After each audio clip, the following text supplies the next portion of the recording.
A little while back, we did a commentary on why it's such terrible advice to tell people to leave the scene after they've had to draw their gun and perhaps even use it in self-defense. Pause it right there. We explained that it's essential. Go ahead. Who in the hell would teach you to leave the scene after shooting somebody? Here we go. Let me tell you why.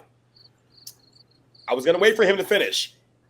Again, back to John's statement he is famous on his channel for saying. Context. Well, we already know that the 3 reasons you'll leave a shooting scene is arrested, hospital, or is too violent to stay there. Is there another reason? Okay.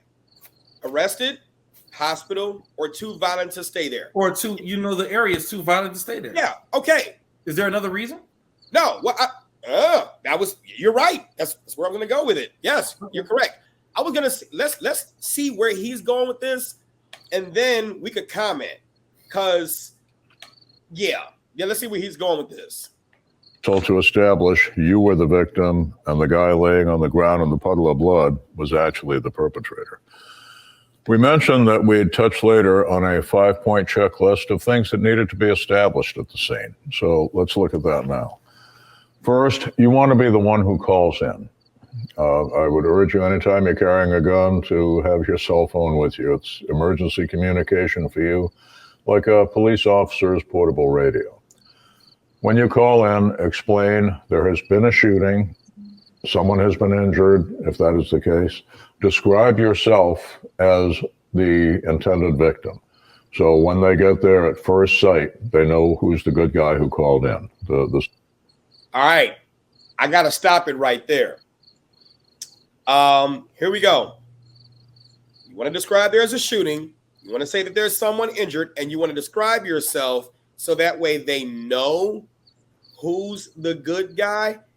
Just because you describe yourself doesn't mean the police are going to automatically know. When we arrive on scene, and I'm telling you as a cop who's responded, same thing with John, we don't trust nothing until we verify that you are who you say you are. And it is extremely easy for a suspect to play victim.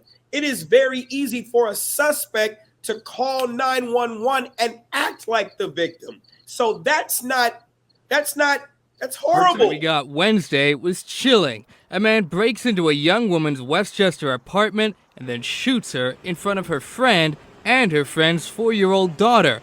But now we're learning that whole account may be more fiction than fact. They called the police and claimed that they were victims, when in fact they were not. Attorney Clyde Bennett is representing Courtney Montgomery, the man police arrested just hours after the shooting. He was originally charged with felonious assault and aggravated robbery, but Friday, prosecutors dropped all charges against him at the request of police. The alleged victims in this case were actually criminal masterminds of an attempt to rob my client. He's a man the shooting victim's friend claims not to know in this 911 recording. Okay, so who did this?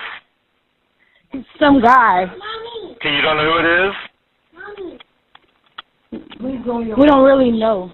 But Bennett says one of the 2 women did know Montgomery and that she lured him to the apartment with an offer he couldn't pass up. Asked him did he want to come over, spend time with him, Netflix and chill.